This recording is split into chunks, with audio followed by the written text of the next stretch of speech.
One of the questions I get asked a lot as I travel around or have a class is, where are the red flags? What are appraisers getting in trouble for these days?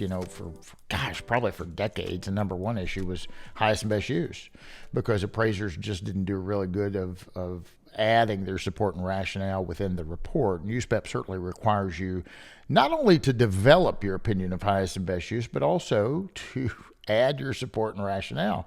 And appraisers just didn't do that. And I blame the forms a little bit because they didn't encourage you to do that. But USPAP's very clear. If a report form doesn't get you in compliance with USPAP, you've got to supplement that report form. And keep in mind, forms don't comply with USPAP. You, as the appraiser, does. Or you don't, but you're supposed to. I've got a really special guest coming up, and we're going to talk about some areas where there's deficiencies in appraisals, and appraisers need to maybe sharpen up a little bit. And I'm super excited to have him on. We're going to talk about what's going on in the appraisal profession today and where he thinks we're headed from a future perspective. Where is this business going in the future? So you're not going to want to miss this. Be sure and come back and join us in just a second.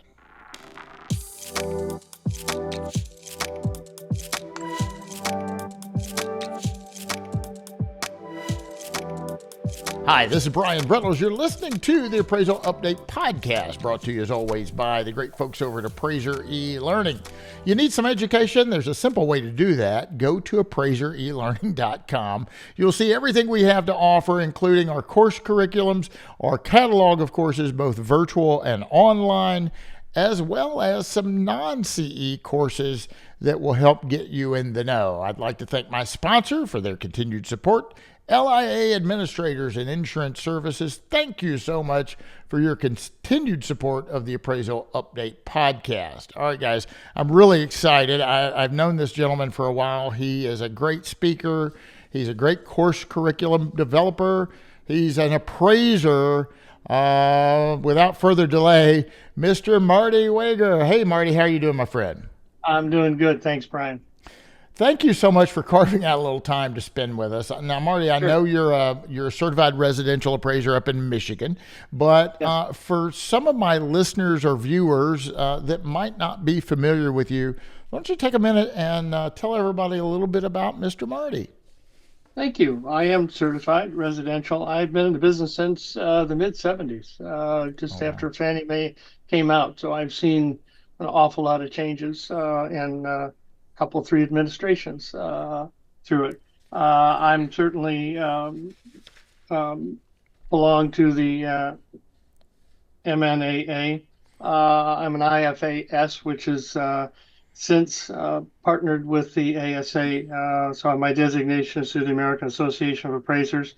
I have a broker emeritus status with the National Association of Realtors, participating in NAR, MNAA, and spent 3 years on the state board, the state appraisal board for Michigan.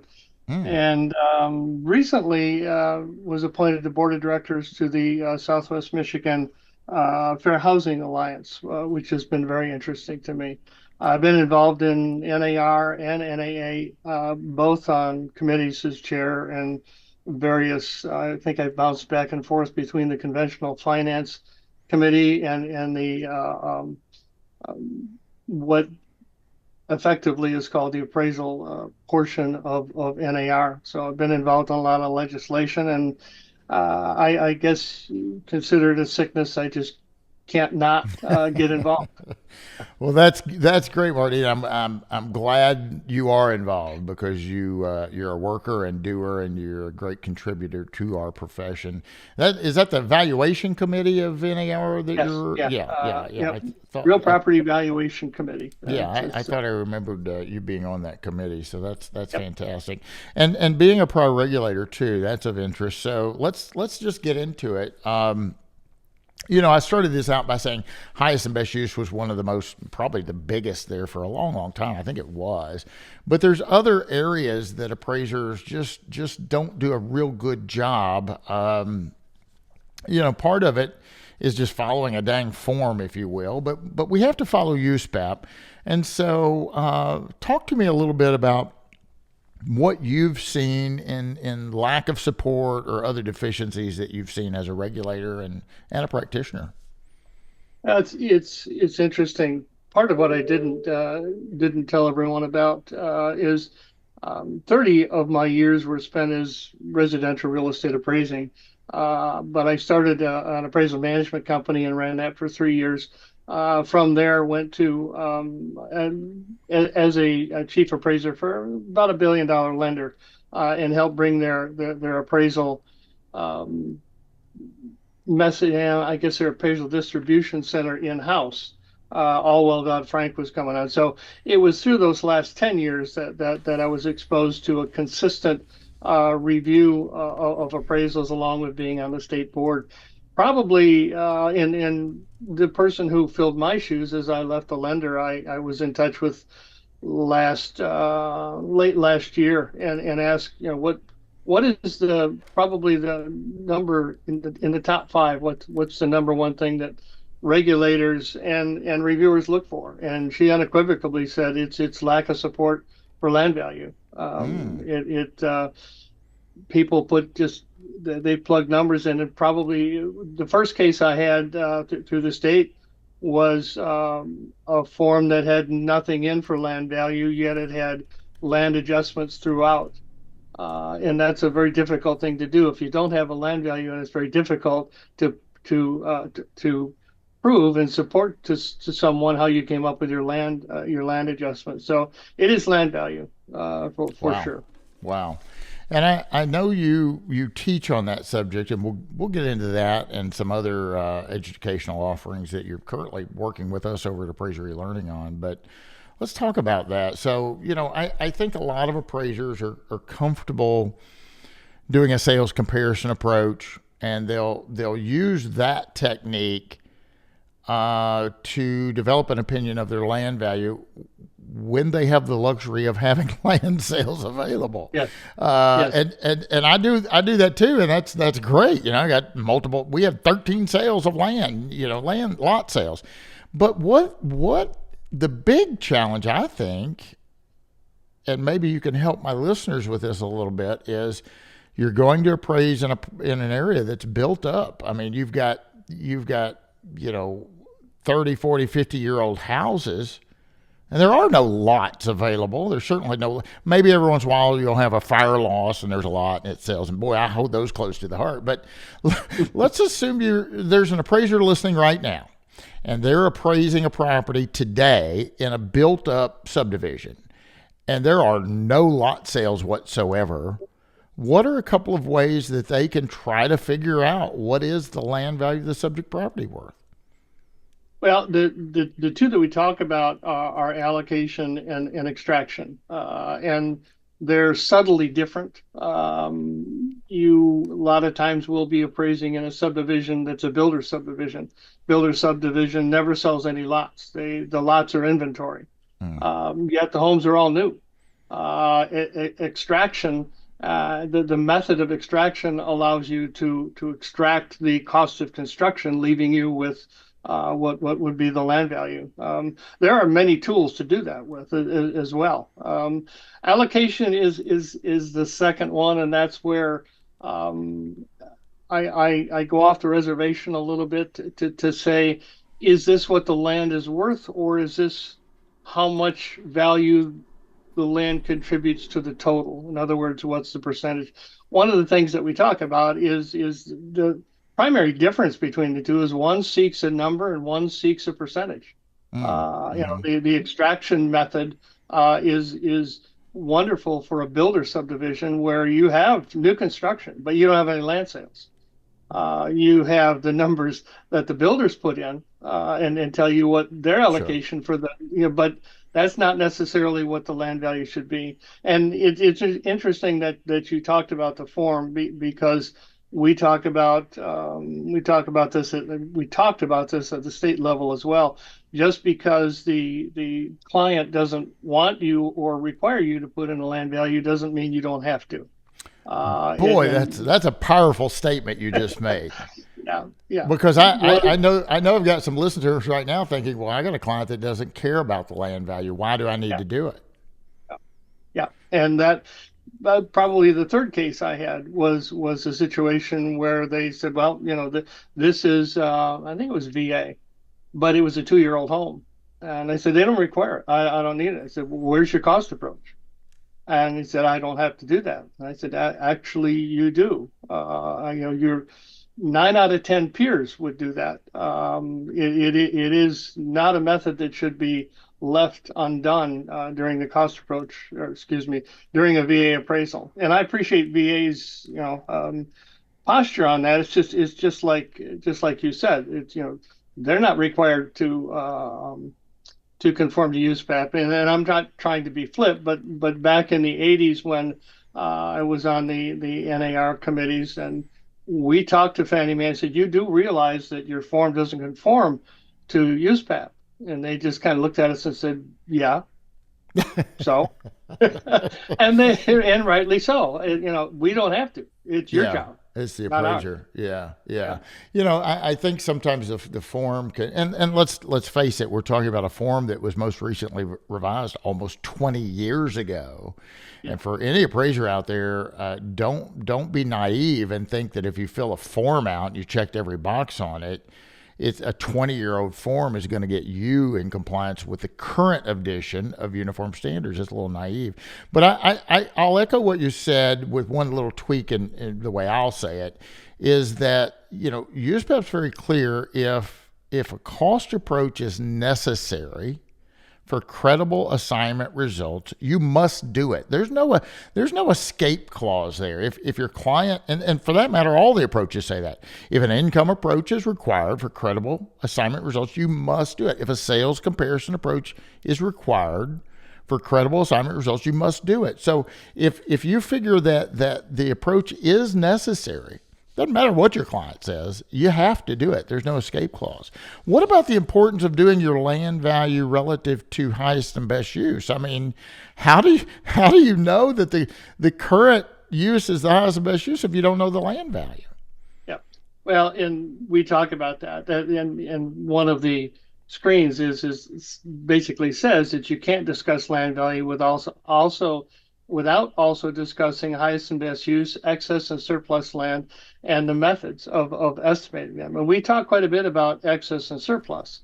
My primary emphasis there is excess and surplus is not up to the client. It's up to the appraiser. Even though there are two tax IDs, doesn't necessarily mean that it's excess land. Right. It could be surplus. And there's in the class we will go through I think 5 different case studies Oh, wow. where one was excess land and they all had different tax IDs, but more than half of them were surplus, even though they looked like two parcels. It's something faced with every day. Yeah, and I know for the folks listening or watching, I know FHA is pretty serious about this topic. They have disciplined appraisers for not clearly itemizing surplus or excess because FHA has a particular protocol on how they want you as the appraiser to handle that. Yeah. And you handle excess land completely different than you do surplus land. And you better have a good, clear, critical understanding of how HUD wants you to move forward with that because excess land you would handle differently than surplus land.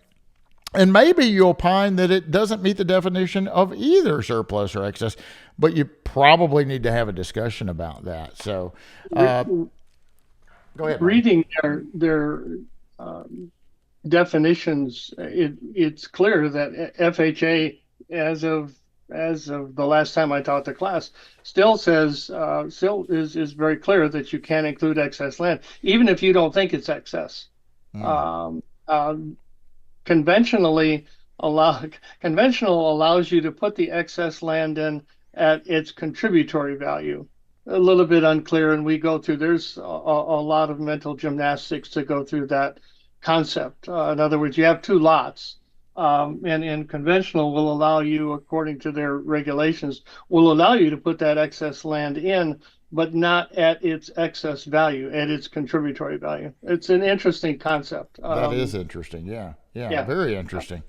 Hey, I want to talk to you about where we are as a profession today, where we're going in the future. We can even dabble in the past a little bit if you want to, but hang tight. I got to do a little bit of business here, and I'll come right back to you, Marty, and we'll get into those topics. Okay. Sure. Ladies and gentlemen, I can't thank my sponsor enough. LI Administrators and Insurance Services. Listen, they sponsor, they support the Appraisal Update podcast. They're a great supporter of our webinar series, the Appraisal Report webinars. They sponsor that occasionally as well. They're at every appraisal conference that Appraiser eLearning's involved in, whether it be the Appraisal Summit or Val Expo or the AXE conference. They really do have a tremendous amount of support for the working appraiser. And let's just face it, they've been around since 1978. They provided insurance to valuation professionals just like you and I. They apply superior customer service, exceptional liability education, and simply unparalleled claim defense to serve well over 10,000 appraisers all across our lands. You know, they provide commercial bonds, general liability, and cyber liability, and so much, much more. Do yourself a favor and check out LIA Administrators and Insurance Services at liability.com. You'll be glad you did. Thanks, LIA. Appreciate it. Back to you, Mr. Marty. All right. Thank you.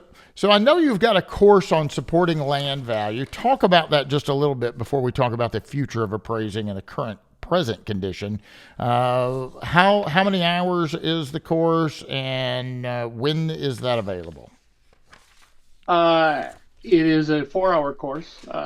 Started out is 3, and by the time we finished it went to 4. And it talks exactly what we talked about, that highest and best use. It talks about involving highest and best use, remaining economic life, everything that you need to consider when you put the land value in. And it talks about the need to do it. And most of my courses deal with the URAR. In other words, the boots on the ground. The appraiser says, well, if I'm going to get in trouble for not having my land value in, then I got to support it. How do I do that? And there's tools we'll go through. I don't purport any one tool or another, but there are tools out there that can aid you with support for you. How'd you come up with that? It is, we finished the last probably hour and a half by going through 5 case studies with highest and best use, where the lender said, well, don't worry, I know it's zone commercial and I know it's near commercial area, but they're going to live in it. And that's when you go, well, don't confuse me with the facts. Let's just talk about, it doesn't matter. They're going to live in it until they're not. And it talks about highest and best use, and talks about how highest and best use combines with remaining economic life. When the lender says, I had a question the last time, how do I deal with this? I said, well, how do I decline it? And I said, well, you can go into a long explanation about highest and best use, but what's remaining economic life? Generally should be loan term, or they won't do it. Right. Unfortunately, the first student said, well, it's a nice house. And I said, well, yeah, it is a nice house. I'm not asking that. Remaining economic life. And we talk about exactly how that is and how you should support that. So it's not a point by point, and there are no silver bullets, but we talk about the theories of how to do it. Let me just share on my screen here real quick for anybody watching, and if you're listening, especially if you're driving, keep your eyes on the road. but you can watch Marty and I on our YouTube channel. Just go to YouTube, search Appraiser eLearning, you'll find the channel. So you can either listen to the podcast, or if you have the ability, you can watch us. And sometimes we'll put visuals up like this, so it's kind of cool to see us in action as well. This is the Appraiser eLearning website. It's just appraiserelearning.com, and you hit the live Zoom. That's what we're going to look at right now. We're going to look at the October classes. And here we have, we're very fortunate to have Mr. Marty as an instructor and curriculum author for us. We're very proud of that. And here's his next couple of courses. Right here is the supporting land value class. It's on October the 24th. As he said, it's 4 hours. And we're going to get into a conversation about what Marty's prediction is for the future of appraising in just a second. But here's that next course offering. It's the past, present, and future of the mortgage appraisal. This will be a Zoom class, and it will be broken up over 2 days, Tuesday and Wednesday, October 29th and 30th. So if you want to sit in on those courses, that's how you do it. Just click on that. You'll go through a little bit of entry, and you'll be ready to roll. So let's talk about that, Marty. I mean, I know the listeners, and I'm very interested in where we're at today and where we're going tomorrow. But I like the idea that you talk about the past. You know, I got into this business.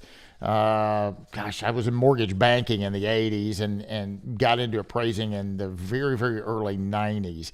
And I've kind of just fell into it because I worked for a mortgage company, mortgage broker that was bought out by a savings and loan. And what happened to the savings and loan? We used to have a lot of savings and loans in this country. What happened to them? Yeah. So talk a little bit about your experience with all that, Marty. You know, in this particular class, my absolute favorite class to teach, I wrote it probably 10 years ago, primarily because I lived through it. And I sat down, I sat around so many meetings with people when you look at them. And one of the facts, for instance, is did you know that in order to apply or qualify for an FHA loan in early 1980s, you had to have been turned down by 2 conventional lenders. That's a fact. Wow. And I was accused, you're just making that up. That's not true. I said, no, that is true. The savings and loan crash of the 1980s, I'd been in it probably 5 years. So I was working for a commercial appraiser and watched him go through that. I learned what the Resolution Trust Corporation was. RTC. Yeah. And if you were a commercial, I did some work for RTC. Yeah. I bet you did. Yeah. That was it kind of like working for Fannie Mae in 2010 and 11. That's exactly right.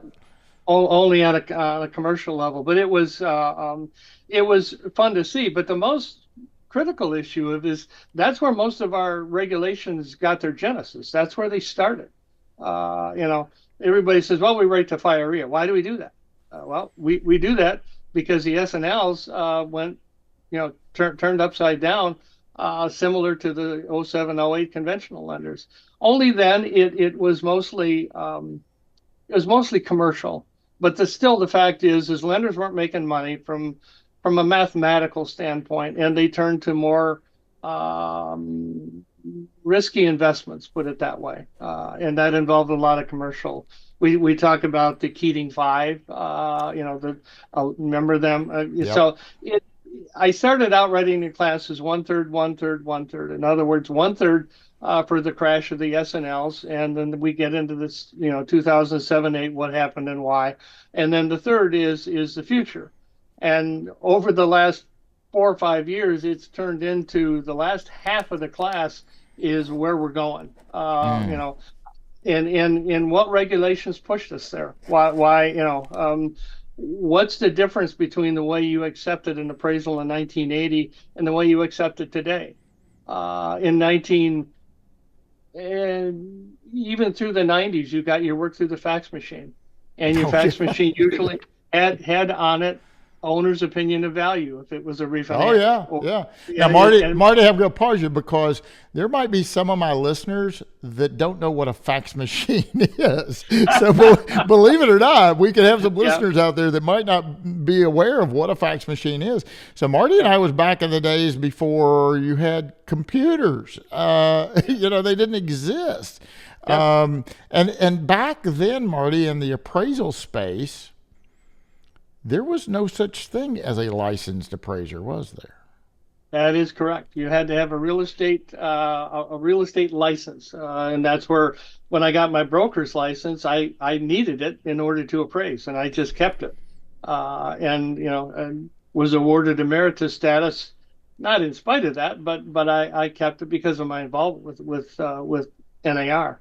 But yeah, Mm. you're right. It wasn't until so it's always fun to talk to the group who take the class for those who were appraising when I talk about and those who weren't. For those who got in the business in let's say 2012, they don't know. They have no recollection of the history of either crash. Mm-hmm. And the class starts out by stating if you don't know where we've been, it's going to be very difficult for you to understand where we're going and why we're going there. Mm. Why do we have FIREA? Why can't I talk to the appraiser?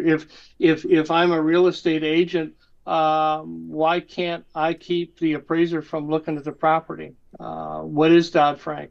There's an awful lot of history. I love to teach it. I'm a history person, but to have people there who don't know what happened back then and why we have to, why there's appraiser independence. Yeah. Yeah. Eappraisit.com and Washington Mutual and all the players back in '07, '08. It's fun to listen to. And there's some clips. There's some clips from The Big Short. I was just, oh my gosh, I can't believe I'm going to sit in on, I was about to say Big Short because that's a great movie that talks about our last house. Tell everybody what The Big Short is and what it's about. Yeah. Well, in essence, and if you haven't seen it, you should. It's $2.99. If you don't get it. But basically, mortgage-backed securities were known as the absolute most safest thing you could ever invest in because of two reasons. Number one, people never go bankrupt. People never go into foreclosure, and property values never go down. And that was a fact. So when they went to the money people, they said you need to short mortgage-backed securities, and they said you're smoking something. That's just the dumbest thing I ever heard. And it goes to, in essence, you see what happened when the less than moral folks get a hold of mortgage-backed securities that they knew were bad. And sold them to Poland and all around the world, and it was kind of sad, but it does give you a very good idea, and they're still there today. Yeah, the movie is. I mean, it's kind of parts of it are kind of tongue in cheek. I think where they talk about the analogy of poker or blackjack or something like that. So it goes back and forth. But guys, that clip is in there. That's a Jenga. Oh, clip. okay. It's a true story, and it's about how the housing crash occurred. I mean, to Marty's point, it's like real estate's one of the safest bets. They always go up in value. They don't always go up in value. We all know that now, right? You don't get a written guarantee, I think, when you buy a house that says this will go up in value. It's just historically it's been a very sound investment and generally does go up. But you don't get a guarantee. It could go up or down. And this movie is a really good explanation of that. I'm glad that you talk about that in your class. It's a great movie and kind of tells the story. So Marty, I only got you for a couple of minutes. I can't believe the time's flying like this, and I could talk to you on that subject all day long. So I think I'm gonna, if I've got the availability, I'm gonna slide into that class because I'm excited about that. I'd like to hear it. And if not, I'll definitely be in a future one. But let me ask you, a lot of the appraisal practitioners, we've heard a lot of doom and gloom. I mean, I think it's just been kind of the perfect storm in the sense that the interest rates went up. The water spigot got turned off, as I've said in the past. It didn't slow down; it stopped. A lot of residential appraisers were busy, and then had nothing to do. It's been scary. I think all the emotions taking place, right? I'm mad now. I'm really mad now. I'm scared. Oh my God, what am I going to do? And for those of us that's been around for 3 decades or so, we've seen the roller coaster up and down, up and down, up and down.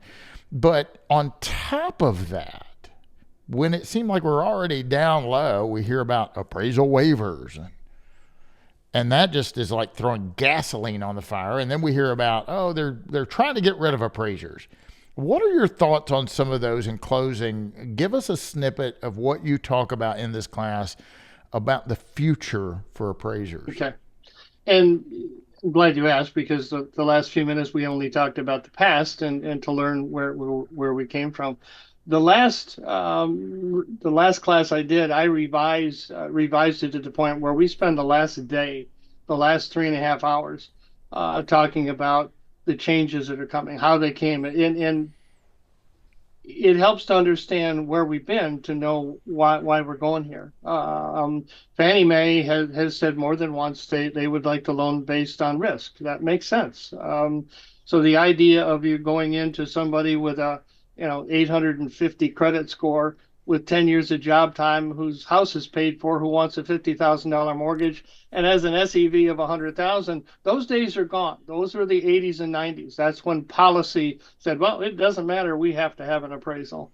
But the business is changing with in the promo that I just finished with artificial intelligence and lasers and all the different tools, the extraction tools for land value, the ability to come up with your adjustments are all there. But of course, what we talk about is their tools. They're not. I believe that they will never replace us. Will there be less appraisals done in 2026, 27 than there was 20 years ago? Yeah, probably. But they're going to be harder ones, and they're going to require the knowledge of the tools that are out there today. And they're not. I don't believe that the primary directive is to replace appraisers. I believe the primary directive is to appraise the ones where we really feel we're at risk. When you loan 3%, 97% on a property, and you do know the property values can fluctuate 5 or 10%, you could be underwater as a lender tomorrow. Yeah, good point. So when you have that, you're going to need a full appraisal. When you have the other, you don't necessarily. I will take I'm not going to go there. I will take exception on some of the shortcuts that are not healthy. If you're going to do an appraisal, you do an appraisal. Right. If you're going to do, if you're going to take a shortcut, you either do it. And we talk about that. We talk about doing a drive-by, not a drive-by. Those are the 1980s terms. Doing a desktop, doing a hybrid. Those are business choices. Can you do those? Yes. It's a business choice whether you want to do them. But all the tools that are available now about the hybrids, and there's some examples, that we have, and we talk about the business of today. And first, and the last probably hour talks about how do I remain relevant? How do I, I'm in the appraisal profession. How do I stay relevant? And very cool. Yeah, the old story about Kodachrome and all the old quips. IBM, I think, was quoted as saying the executive officer of IBM was quoted as saying computers are too large; they'll never be in everybody's house. And now they're right here. Right? Exactly. And the same thing was said about copy machines. So my favorite quote is, "Progress is not always forward. History tells you whether it's forward or backward," and that's, I believe, what we're going through now. Some of the ideas that are coming up with real estate appraising are deemed as progress, and they might turn out to be progress. They might also not turn out to be progress. Right. True. Very true. Marty, thank you so much for spending some time with us. I mean, this flew by. I'll have to have you again on very, very soon. If someone wants to get in touch with you directly, is there an email address or something you would be willing to share? Marty at WagarAppraisals.com. Very good. Very good. Well, thanks again, Marty. Ladies and gentlemen, be sure to check out his courses with Appraiser eLearning, Supporting Land Value. That's on the 24th of October for 4 hours. And also the Past, Present, Future of Mortgage Appraisal. That's over 2 days, the 29th and 30th for 7 hours CE. I'm excited to try and slide into those courses if I can. Ladies and gentlemen, you've been listening to the Appraisal Update Podcast, brought to you as always by Appraiser eLearning. I hope you're doing well. I hope you stay safe. And until next time, happy appraising. The Appraisal Update Podcast is brought to you by Appraiser eLearning.